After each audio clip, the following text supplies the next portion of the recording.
push for change. A North Carolina woman is pushing to change a state law after her grandson was attacked and severely injured in a recent dog attack.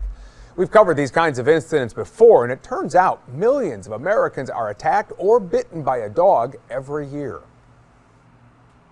Every few years you hear about somebody's child getting attacked by a dog, so every time it makes you want to keep a closer eye out. Yeah, and it's not just kids, of course. Look at these numbers from a recent study done by the American Veterinary Medical Association. It shows a dog bites approximately 4.5 million people a year. And since many go unreported, experts believe that. Can y'all see? This was published 2 days ago. Do y'all see this old, outdated statistic up here? 2 days ago. Now, you heard what he said before that. He said it's not just kids. Hey, come look at this. 4.5 million per year. Y'all know full well that the numbers are much higher than that. How can fatalities almost double, which they have, yet the bite statistics remain the same? There's no way. And I believe they refuse to update these statistics purposely. That number is even higher. 70% of attacks are done by male dogs that are not neutered. 20% of that statistics right there was shared to protect the image of dogs, because they're blaming the fact that it was unneutered, and I don't even believe that statistic. I don't believe y'all just happen to have 70% on the dot.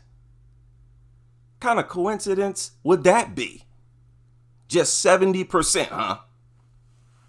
Not 73, not 68, 70%. Get out of here. What's the remaining 30%? Neutered male dogs, neutered female dogs, and unneutered female dogs? So all the other 3 types of dogs make up the remaining 30%? Get out of here. You're lying dirtbags.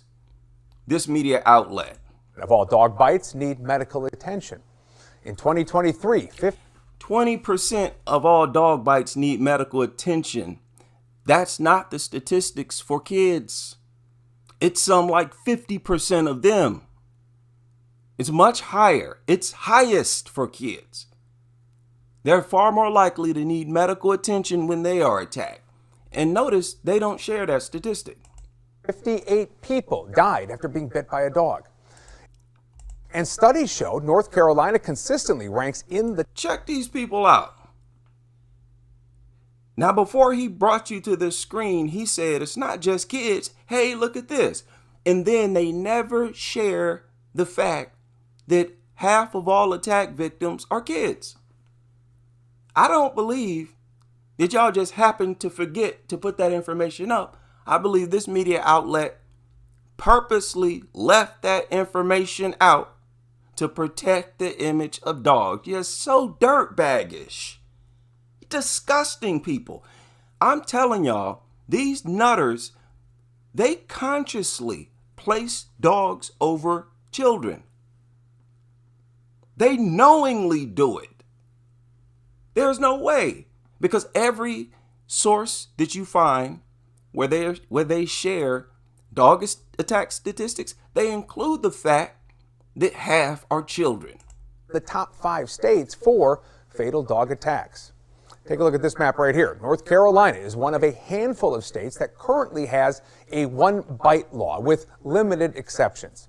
It limits the liability for owners whose dogs have no prior history of aggressive behavior. In the Hampstead area of Pender County, about 3 miles outside of Wilmington, one woman started a petition calling on lawmakers to make a change. Winter break for a 7-year-old is usually pretty fun. Okay, before we get to this, if somebody could find that petition and post it, I'll pin it. But I'm very busy, working a lot of hours, and I just don't have time. Kason loves to ride his bicycle. Kason loves to play basketball. He will not do these things now. But he hasn't done any of those things since November 22nd. So the attack took place right there. While dog sitting for the neighbors in Pender County, Tracy Smith says one of the dogs got loose. Dog sitting for the neighbors. Now, I assume that their neighbors left and they told their neighbors, yeah, we'll go feed them, check on them, give them water, probably rub on them, play with them, walk them, and that type of nonsense. Shouldn't have done that. Again, that's why you should always reject. Don't even play around with these people. Like, yeah, I hate dogs, but I'll go give the dog a bowl of food, once a day while my neighbor's gone. No, you just tell them no. County, Tracy Smith says one of the dogs got loose. I'm calling the dog, and all of a sudden, within a blink of an eye, the dog has just attacked Kason from the back. Right in their front yard. All I could see was the back of the dog's head lashed onto the back of Kason's head. He ended up with 7 deep wounds, 4 of which reached his skull. Had the wound in the back had went down just a hair. So the dog went for his spine. Dogs know to do that.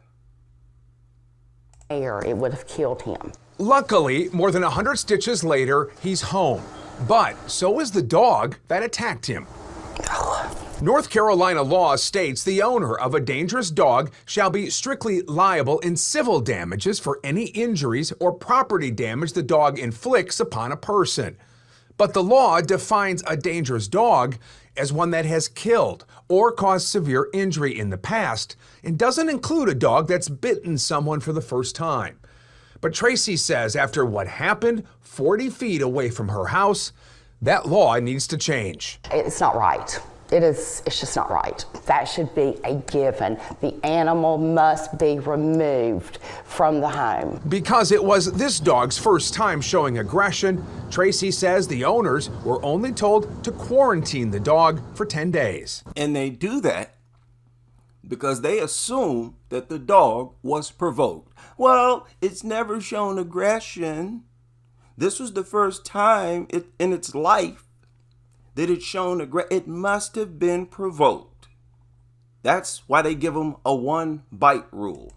I have been an animal lover my whole entire life. Which she claims they didn't even do. But when it comes to a human life versus an animal, here in the state of North Carolina, a dog is more important than a human life. Tracy started a petition online calling on lawmakers to make a change. Everything has been limited.